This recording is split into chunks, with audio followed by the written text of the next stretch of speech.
Hi, good evening everyone. It's Umar here again for week 3 of my video blog to the legendary Ustad Nusrat Fateh Khan Qawwal in the lead up to his 20th death anniversary on the 16th of August. And I am first of all going to say a big thank you to Jatinder, my friend, who shared the previous couple of weeks' blogs on his page. I'm really grateful to him for doing that. And just to say thank you, and I also want to say thank you to Haji Muhammad Iqbal Naqibi Saab for his support as well. And thank you to all of you. I'm truly humbled for all your views and your comments over the past 2 weeks. And tonight's vlog is really the root of Nusrat's music, the kind of the root of his art, really, and it's what I'm going to take you through. We're going to look at first of all the composition of his group and the key members of his party, and then I'm going to take you through his main style of Qawwali, what his style is and what the key components are. After which we're going to look at some of his early breakthrough performances in Pakistan and some of his early successful tracks. And then I'll take you through his first foreign trip abroad in 1979 to India, which will really give you a flavour of Nusrat's traditional Qawwali music. And you know, this is kind of the real basis of his art. So the vlog, like previous weeks, is going to be both in English and Urdu and Punjabi, and I'm going to alternate between them, and I'll be happy to take any questions at the end. If you want to inbox me, and please leave your comments and let me know how you enjoyed. Before I start the discussion, then I'm just going to make an introductory speech in Urdu to welcome everyone, and then we'll begin in English. तो मैं हमारे नाजरीन को first of all मैं अस्सलाम वालेकुम कहता जाऊं और आपका शुक्रिया अदा करूं कि आपने पिछले 2 हफ्तों से हमें ज्वाइन कर रहे हैं। ख़ास तौर पर खसूसी तौर पर मैं थैंक यू कहना चाहता हूं जतिंदर साहब, जो उनकी पेज पर, खान साहब की पेज पर ये ब्लॉग शेयर कर रहे हैं, और खसूसी तौर पर हाजी मोहम्मद इकबाल नकीबी साहब जो हमारी सपोर्ट कर रहे हैं, उनका बहुत बहुत शुक्रिया। और आप लोगों का भी बहुत बहुत शुक्रिया। आपने मुझे बहुत सराहा और पिछले 2 हफ्तों का जो वीडियो ब्लॉग है, आपके कमेंट्स के ज़रिए मुझे पता लगा है कि आपने बहुत पसंद किया है, तो मैं बहुत खुश हूँ इस बात से। और मेरी कोशिश यही है, मेरा जज्बा यही है कि खान साहब का जो फ़न है उसको प्रमोट किया जाए और उसको ज़्यादा से ज़्यादा फ़रोग़ दिया जाए। तो यही मेरा मिशन है। आज का जो मौजू है वो खान साहब की जो पार्टी है उसके बारे में फ़र्स्ट ऑफ ऑल होगा। फिर उसके बाद खान साहब का जो कव्वाली का अंदाज़ है वो हम उसकी डिस्कशन करेंगे, और उसके बाद खान साहब के जो पहले अर्ली परफॉर्मेंस थे पाकिस्तान दरबारों में, मज़ारों में, उसके मुतल्लक बात की जाएगी। और आखिर में हम खान साहब का जो पहला फॉरेन टूर था इंडिया का, उसके बारे में हम बात करेंगे। तो अब हम ज़रा जो बात होगी वो इंग्लिश और उर्दू और पंजाबी में होगी। तो दोनों तो आप अगर कोई सवाल पूछना चाहें मुझे इनबॉक्स करें या अपने कमेंट्स के ज़रिए हमें बता देना है। उम्मीद है कि आप लोगों बहुत इंजॉय करेंगे।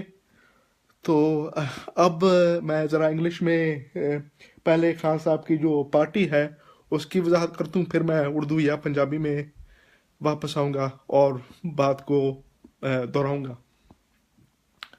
So first of all, as I said, I'm going to take you through the composition and makeup of the Qawwali party, Ustad Nusrat Fateh Ali Khan's Qawwali party, both past and up to the time he passed away.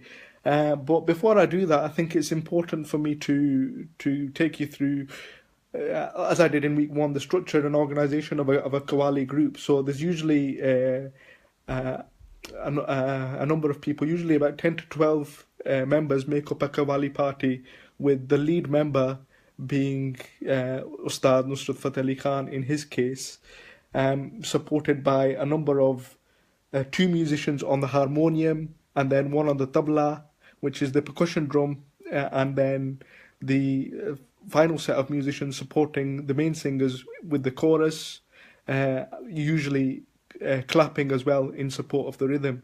So the original structure for this kind of plan was basically that the main singer used to be sat in the middle, and he was flanked to either side by two players on the harmonium, which is the Indian sort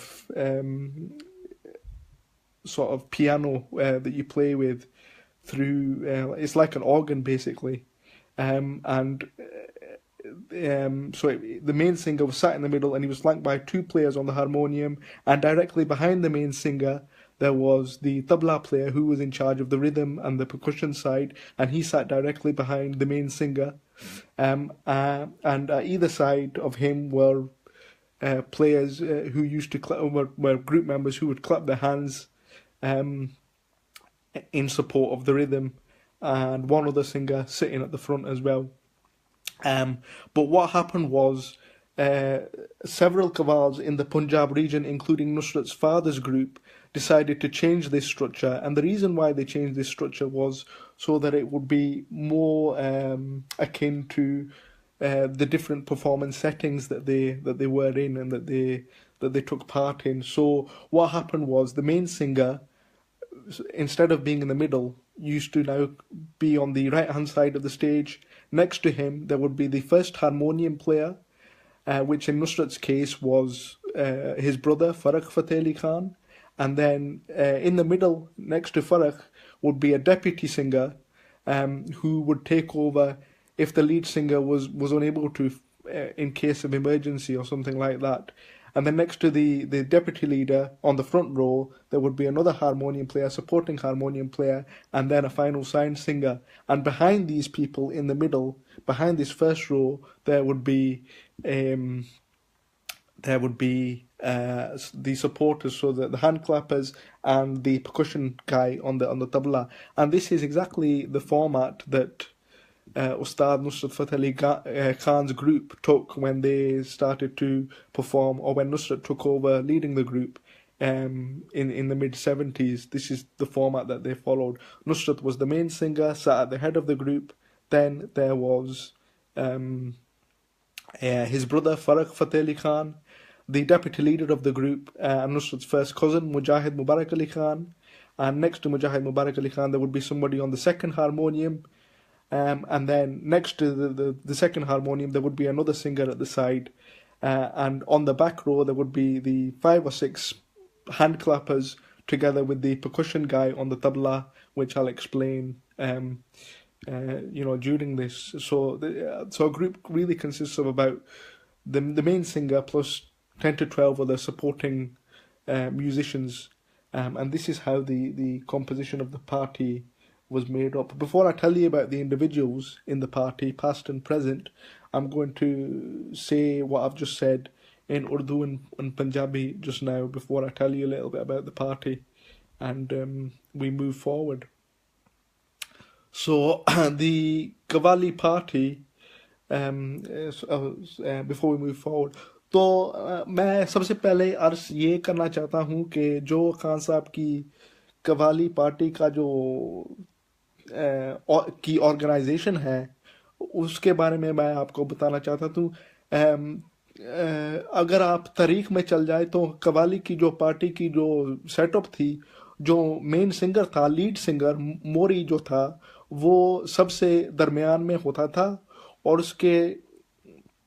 उसके साइडों में से एक harmonium player होता था, और दूसरे side में भी एक हारमोनियम प्लेयर होता था, और साथ साथ एक साइड सिंगर जो मेन सिंगर के बिल्कुल पीछे और उसके बिल्कुल पीछे तबला प्लेयर होता था, और उसके इर्द गिर्द जो ताली बजाने वाले होते थे वो साथ साथ होते थे. लेकिन वक्त के साथ साथ ये जो सिस्टम था ये चेंज होता रहा और इसमें तब्दीली आई, और खान साहब के जो वालिद थे और भी जो खान साहब और भी जो पंजाब के कव्वाल थे उनमें ये सिस्टम चेंज किया. और ये सिस्टम चेंज हुआ इसी तरह के जो मेन सिंगर था, जो मोरी था, वो राइट हैंड साइड में मूव हो गया था जो मेन सिंगर, और उस डायरेक्टली उसके पास जो पहला हारमोनियम आर्टिस्ट था वो उसके साथ बैठता था, और सबसे दरमियान में जो आगे बैठते थे, आगे रो में जो बैठते थे वो थे पार्टी के डिप्टी लीडर, और उसके साथ साथ जो सेकंड हारमोनियम प्लेयर थे, और बिल्कुल एंड पर जो साइड सिंगर होते थे वो बैठे थे। और इस आगे ग्रुप के पीछे जो ताली बजाने वाले होते थे वो बैठते थे 6 या 7, और बिल्कुल जो बैक रो में जो दरमियान में थे वो थे तबला प्लेयर।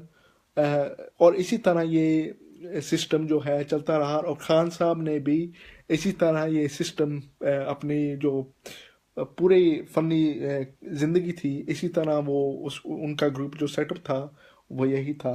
तो अब मैं ज़रा इंग्लिश में खान साहब के जो कुछ मेन ग्रुप जो पार्टी का जो मेन हिस्से थे उसके बारे में बताऊंगा, फिर मैं वापस उर्दू और पंजाबी में आऊँगा और ये भी बताऊंगा, तो आप सुनते रहें। So as I've said, the system of and the organization of the group changed, and and developed. Now I'm going to take you through some of the key members of Ustad Nusrat Fateh Ali Khan's party, past and up to the time of his death, some of the core members, and tell you a little bit about them. So Nusrat Fateh Ali Khan, he was the leader of the group and the main singer, and he was the one in charge of the group and was the main vocal singer and the main exponent. But he said that I'm only as good as the team that supports me, because this is all about teamwork. It's like I need all my fingers and my thumb on my hand. Without my thumb, I'm useless. That's what he said. So the other key members of his group were, first of all, his brother Farah Fateh Ali Khan. He was an absolutely genius member. He used to help Nusrat Fateh Ali Khan compose the melodies for their main Qawwalis, and he had a very clean, a very spiritual, very soulful voice, and he was excellent in supporting, Nusrat, as his primary support singer. So Farah Fateh Ali Khan. Next to Farah Fateh Ali Khan, there would be Nusrat's first cousin, Mujahid Mubarak Ali Khan, Qawwal. He had the deputy role in the group up until the 1990s, when he left the group due to ill health. But him and Nusrat had an amazing chemistry together, in particular when they were using the notation techniques during their Qawwali. They used to duel back and forward. And their duels were absolutely magical, particularly when they got into a track. It was absolutely brilliant, and he supported Nusrat really well. And it was really sad when he had to leave the group in the mid 90s, which was difficult for the group. And next to him, there was usually a second harmonium player. Now, this second harmonium player was usually interchangeable between 2 or 3 people that were members of the party. So the main 2 members were Rahmat Ali, who was with Nusrat from early on and right up until his death, Rahmat Ali. And after Rahmat Ali, and interchanging with him was Ata Farid, who supported Nusrat who sang with Nusrat through the early 80s to the end of the 80s, and had a very, very good voice as well. Both Rahmat Ali and Ata Farid had a proper Qawwali voice, and they understood, how to interact with the first harmonium and Farah Fateh Ali Khan. So they were key components. Next to them, there were other students of Nusrat Fateh Ali Khan on the first row at the end. They were usually students of Nusrat Fateh Ali Khan, and these changed throughout the year. The most prominent person that took over the role in the late 80s and to the time of his death was actually Nusrat's spiritual son, Faraq's actual son, Rahat Fateh Ali Khan. Now, when Rahat took over this position, he was actually in training with Nusrat at the time, and Nusrat trained him in the art of Qawwali. And Nusrat has said of Rahat and Faraq that they are my eyes and ears. I see the world through them, and without them, I can't do Qawwali. So they had a crucial role. Behind them, I've obviously mentioned there was a number of clappers who contribute to the rhythm.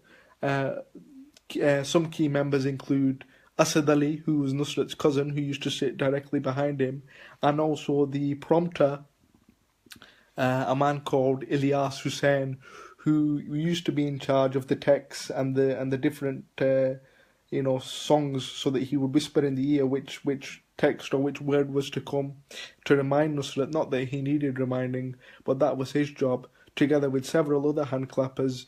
One of the other famous people in the group was Ghulam Abbas, who was a prompter of Nusrat and left and was a student of Nusrat and left to set up his own group, and he did very well out of that until he died a few years ago.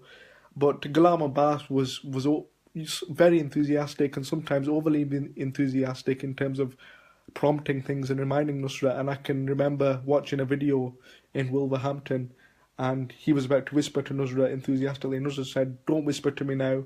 When I tell you to, then tell me." So he was kind of overly eager and overly enthusiastic.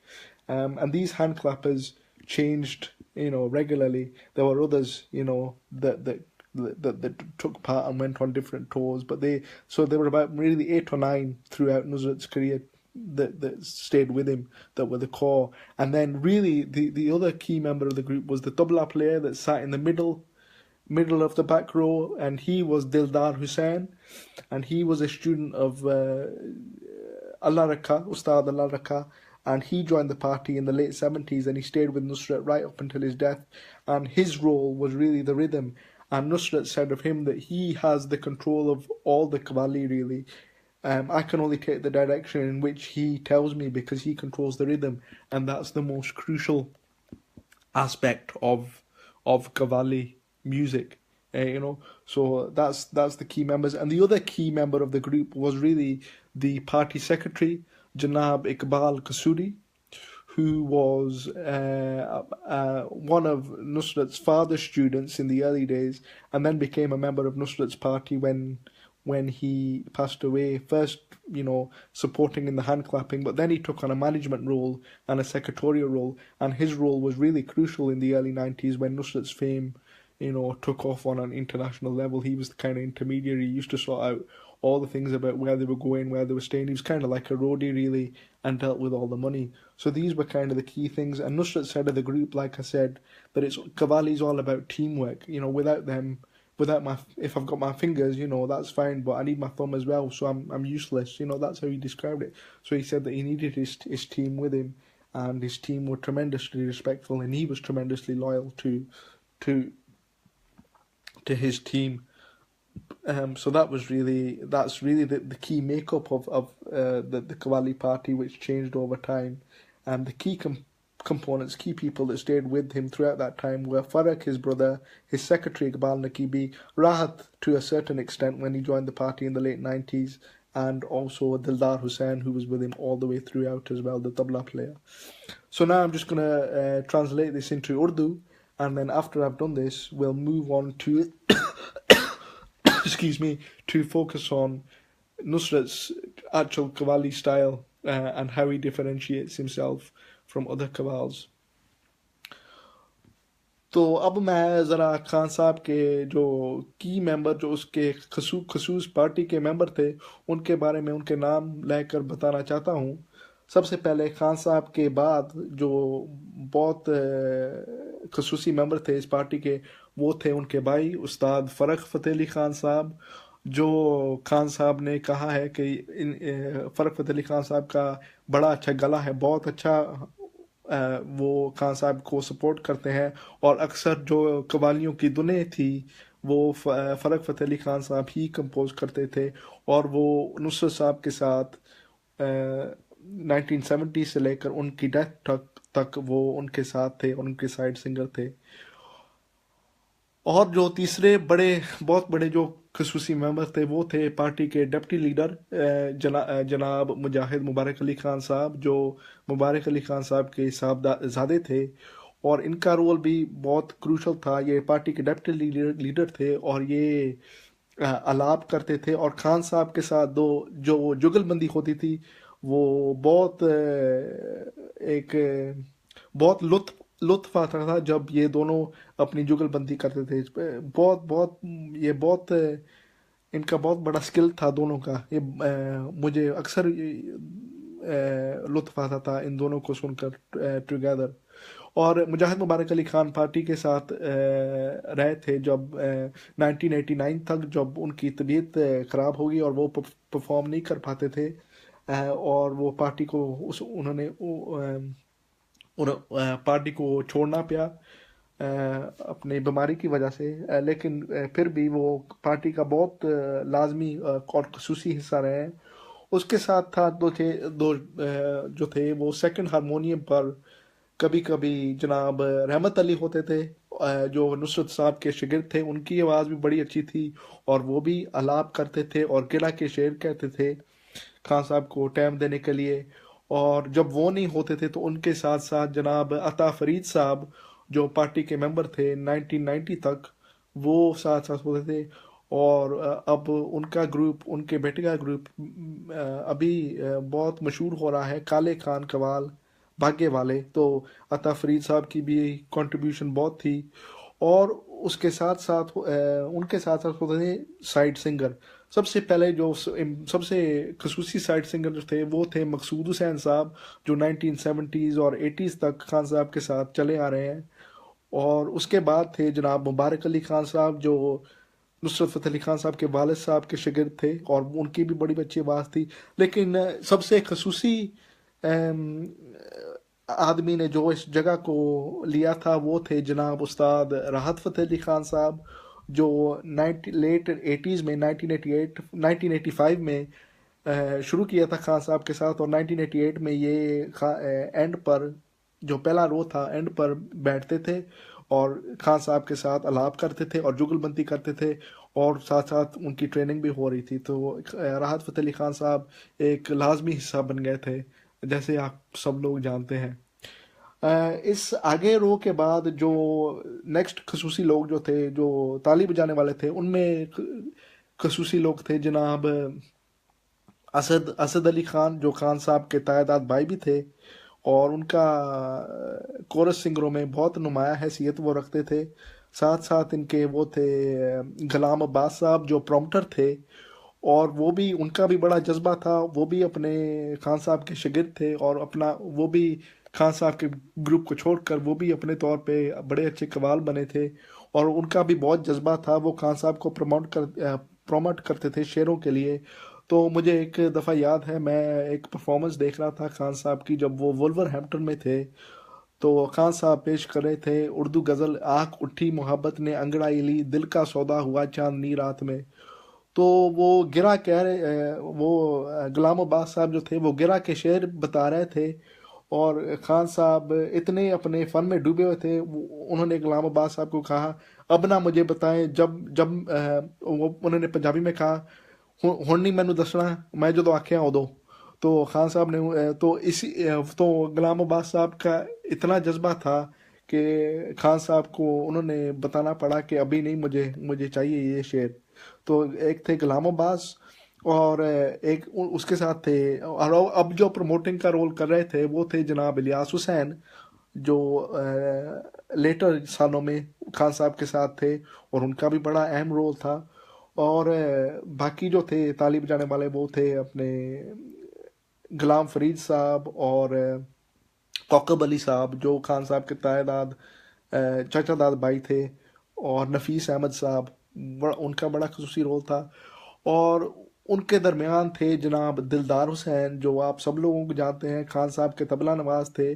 और दिलदार हुसैन साहब 1970 से उनकी death तक खान साहब के साथ संगत कर रहे थे और ये उस्ताद अल्लाह रखा खान साहब के शागिर्द भी थे और उनके स्टूडेंट थे। और खान साहब के साथ उनकी जो लयकारी का टीम वर्क था और जो ताल का जो लगाव था वो आप सब लोग जानते हैं जिन्होंने खान साहब को सुना है। उनकी जो टीम वर्क थी वो बहुत क्रूशल थी। और खान साहब ने ये दिलदार हुसैन साहब के बारे में यही कहा था कि कव्वाली का जो कंट्रोल है ये सारा इनके हाथ में है, मैं जिस डायरेक्शन या जिस जगह पर ये ले जाते हैं मैं उसी को फॉलो करता हूँ। ये इतने लाजमी मेंबर थे पार्टी के। और जो आखिरी मेंबर था पार्टी का जो बहुत खुशखुशी थे मेरी नज़र में, वो थे जनाब हाजी मोहम्मद इकबाल नकीबी साहब, जो खान साहब के वालिद के शागिर्दों में से बहुत मानने वाले थे। और जब खान साहब ने पार्टी लीड की पहली दफ़ा, तो हाजी इकबाल नकीबी साहब भी पार्टी का हिस्सा बन गए थे और वो सबसे पहले खान साहब को सपोर्ट करते थे, ताली मारते थे वो। और उसके साथ साथ वो पार्टी के सेक्रेटरी बन गए थे और उनका जो रोल है वो बहुत लाजमी था, वो पार्टी की मैनेजमेंट करते थे। और वो इसी तरह चलते रहे खान साहब की डेथ की तक। उनका रोल बहुत ही लाजमी था पार्टी के लिए। और जितनी हाजी इकबाल नकीबी की तारीफ की जाए वो कम है साहब की। तो अब मैं ज़रा इंग्लिश में वजाहत कर दूं कि खान साहब का जो कव्वाली का अंदाज था वो क्या थी और उसके जो आम पहलू थे वो क्या थे, और फिर मैं उर्दू पंजाबी में यही बात दोहराऊंगा। तो आप इंशाल्लाह समात फरमाते रहें। अब so now, ladies and gentlemen, what I want to do is I want to focus on Nusrat Fateh Ali Khan Saab's key style in terms of his Qawwali, and what were those key components of his Qawwali that made him stand out from other Qawwals and differentiated his style of Qawwali. So the first thing to say is Nusrat Fateh Ali Khan belonged to a style of Qawwali from the Punjab region, because he was in Faisalabad, which is in the Punjab, known as the Punjab Ang. Now his is as the same as his father and brother. Now the Punjab Ang style of Qawwali had several key characteristics. The first key characteristic of this Punjab Ang style was that it used to have a commentary which was added on to the main text to explore what the main text was saying. Now, this commentary was often in a different language to the main text. So the main text may be in Urdu, for example, and the commentary on the main text, or the explanation of further thought, would be in another language, perhaps Punjabi. And this was a key characteristic of the Punjab style, and Nusrat used this brilliantly. Particularly in certain qawwalis like Jetu Rab Nu Manauna and like Ni Main Jana Jogi De Naal.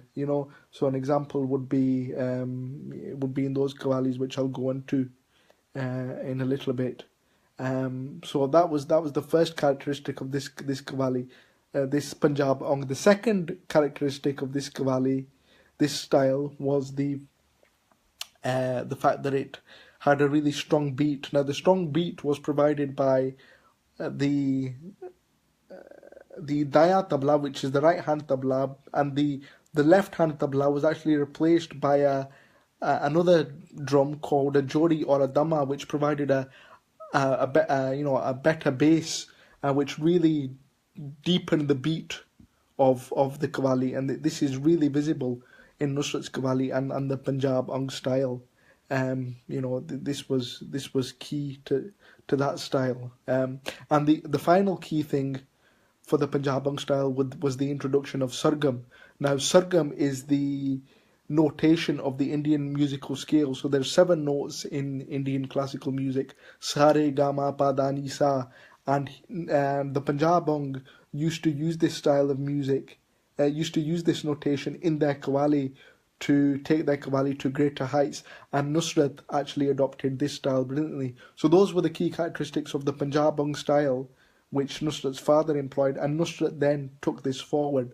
So the key characteristics that he took forward in his qawwali was, when he was asked, what's your differentiation between yourselves and other qawwals from, say, other regions in Pakistan, and he would say, well, first of all, the main differentiation for my party is that we focus on the pronunciation, and we make sure that we get pronunciation of every word right that we're singing.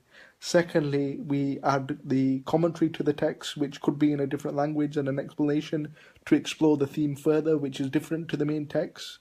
Thirdly, I use sargam, which is which is based on, classical music. So you have to have an understanding of classical music to be able to do that. And Nusrat certainly did.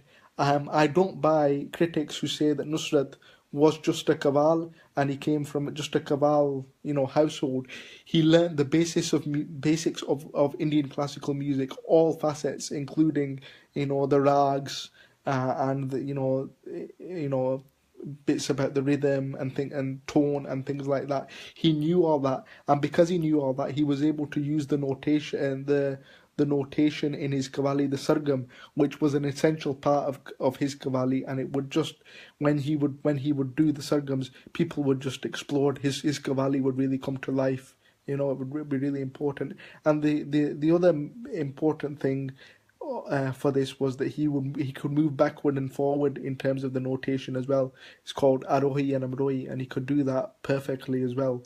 And the other element which was really, really important to his Qawwali, as with most Qawwals actually, is takrar. Now, takrar is the repetition of certain words and phrases, and the reason why the repetition of words and phrases is so important, if you remember when I started in week 1, I mentioned that the purpose of Qawwali was to take people into ecstasy, spiritual ecstasy, and repetition is a way to do that. And Nusrat could repeat. He could hook on to certain words and phrases that the audience took a shine to, and he would just go with it and repeat, but repeat in different musical forms through what he called bol bans. And bol bans is like the way he used to pronounce words in the musical style, which was really, really fantastic, in terms of the way he did. So those were the key components. And I again must stress that I don't agree with those people who say that Nusrat wasn't a classical singer. He was, because because in his Qawwali you could see the classical element. It was an essential part. This was his differentiation, that his Qawwali had classical elements and he had all these other key components that I've just mentioned. So now I'm going to translate this into Urdu before we move on to looking at some of his key performances, early performances in Pakistan at the shrines that brought him recognition. So please just stay tuned while I translate this into Urdu and Punjabi. तो अब मैं ज़रा उर्दू और पंजाबी में खान साहब की जो इनफरादियत है उसके बारे में मैं आपको बताता चलूँ। खान साहब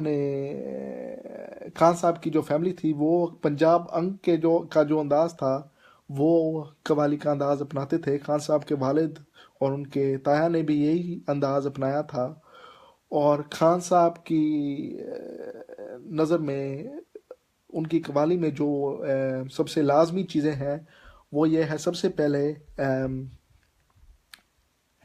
खान साहब फरमाते थे कि हमारी कव्वाली में तलफ़्फ़ुज़ जो है, प्रोनाउंसिएशन, हम हर अल्फाज का जो तलफ़्फ़ुज़ है हम वो सही तरीके से बताते हैं, और उसको हमारी कोशिश यही होती है। उसके साथ साथ जो गिरा है, जो कव्वाली की जो एक्सप्लेनेशन है, जो किसी और ज़बान में हो सकती है, मसलन जो गिरा है जे तू रब नू मनाउणा पहले यार नू मना, उसके जो एक वर्स थी, रुस्से यार नू मना ले जे तू पार लंघना। खान साहब ने गिरा पेश करनी थी, रुस्से यार नू मना ले, रुस्से यार नू मना ले, और इसके साथ साथ गिरा चलती रहती थी। जो और शेर थे वो चलते रहते थे। तो गिरा, और उसके साथ गिरा के साथ साथ बोल बांट, और बोल बांट यही है कि अल्फाजों को गाने के अंदाज में दरहाना, वो बोल बांट स्टाइल है। और चौथी चीज़ जो ये थी वो थी सुर और लय, जो रिदम थी। रिदम बहुत इम्पोर्टेंट एस्पेक्ट थी और खान साहब की कव्वाली में। और साथ साथ जो थी जो चीज़ उन्होंने अपने तरीके से अपनानी शुरू की वो थी सरगम, जो थे म्यूज़िकल नोट, जो सारे गामा पादा नी साज। तो उनकी सरगम जो थी वो ही बहुत ही एक लाजमी हिस्सा था उनकी कव्वाली का, और लोग इस चीज़ को बहुत सराहते थे। मैं बिल्कुल इस बात के ख़िलाफ़ हूँ कि जो लोग कहते हैं कि खान साहब सिर्फ कव्वाल है और कव्वाली सिंगर सिर्फ कव्वाल है और क्लासिकल सिंगर नहीं है। उनकी इस बात से, क्योंकि वो क्लासिकल जानते थे, और उनकी इनफरादियत ही यही है कि उनकी कवाली में भी वही नज़र आता है क्लासिकल। हम वो क्लासिकल को कभी नहीं छोड़ते, सरगम को कभी नहीं छोड़ते, राग को कभी नहीं छोड़ते, आरोही अमरोही का जो ख्याल है वो ख्याल रखते हैं। तो क्लासिकल अंदाज उनकी कवाली में भी वही नज़र आएगा। तो मैं बिल्कुल इस बात से अग्री नहीं करता कि जो लोग कहते हैं खान साहब क्लासिकल सिंगर नहीं थे। उनको हर क्लासिकल अंदाज की चीज़ आती थी। उनको ख्याल गाना आता था, उनको ठुमरी आनी गाती थी, उनको गज़ल आनी गाती थी, उनको जो राग थे वो आते थे, उनको सब चीज़ आती थी। मैं बिल्कुल इस बात से एग्री नहीं करता। तो वो उनकी कवाली में यही इनफरादियत थी कि वो क्लासिकल का इस्तेमाल और गिरा का शेर और लयकारी का जो इस्तेमाल करते थे, यही खान साहब की इनफरादियत होती थी। तो अब मैं ज़रा खान साहब के जो अर्ली परफॉर्मेंस थे उसके बारे में, पाकिस्तान में जो दरबारों में थे अर्ली 1970s में, उसके बारे में थोड़ी सी वजाहत करना चाहता हूँ इंग्लिश में। फिर मैं उर्दू और पंजाबी में वापस आऊँगा, और उसके बाद मैं ये दोहराऊँगा उर्दू और पंजाबी में। So next, what I want to do is I want to focus on the key, some of the early performances that Nusrat Fateh Ali Khan had, that gave him recognition, in Pakistan, in the mid 70s, that really propelled him and made, started people take notice of him. Now, historically, like his father, he started performing at various shrines around the country, including Data Sahib in Lahore, which he performed regularly at from 1972 onwards, and was a main kaval there, and also at Pak Patan Sharif, which is the shrine of Baba Fariduddin Ganshakar. He was a key kaval there, and it was on his first appearance that at this shrine, Pak Patan Sharif, the other kavals, excuse me, began to take notice of him. Historically, kavals from all over Pakistan would come to that shrine for the death anniversary of that saint, Baba Farid. And one of the Qawwali groups that were very famous at the time and used to sing in a slightly different style, because they were from Karachi, were the Sabri brothers. Now they were considered the lead exponents of Qawwali in the country, and they had a slightly different style to Nusrat. They weren't as classical, but they had a good grasp of texts, and they had a slightly sort of more Arabic flavour in their music. Now, on one of these occasions in the early 70s, the Sabri brothers were performing before Nusrat, and Nusrat was performing later on. There was a huge crowd there during the Sabri brothers' performance, and after the Sabri brothers left, the crowd started to disperse even as Nusrat entered the stage, because it was late at night and the crowd wanted a place to sleep. But as soon as Nusrat started singing, this magical voice that people hadn't heard of, and this number of voices that people hadn't heard of, propelled people back into the main area where the performance was taking place, and the crowd grew and grew, and they kind of looked at his, and thought, what is this? We have found a new voice, and were kind of in awe of his mastery of skill, not only of the text that he was singing, but also the new style, which I mentioned, where he adopted Indian classical music, the sargams, into his performance, and it became a key component, and he got, recognized for that. And I suppose the other landmark and standout performance for Khan Sahib was the one that happened in 1975, arranged by the Pakistan Council of Arts, on the 700th death anniversary of Amir Khusro. Now, Amir Khusro, as some of you know if you tune into my week 1 blog, was the father of Qawwali, and was the one that was is the one that's revered to be the one that kind of created Qawwali in the current form in the subcontinent. So on this occasion, all the great Qawwals from around India and Pakistan were invited to come and sing texts of Amir Khusro in tribute to him. And again, the Sabri brothers were the one group, the main group that everybody wanted to listen to, and the Sabri brothers sang, some of the greatest texts of Amir Khusro at the time. Nusrat and his group received the invitation very late and arrived on the third day. And when they were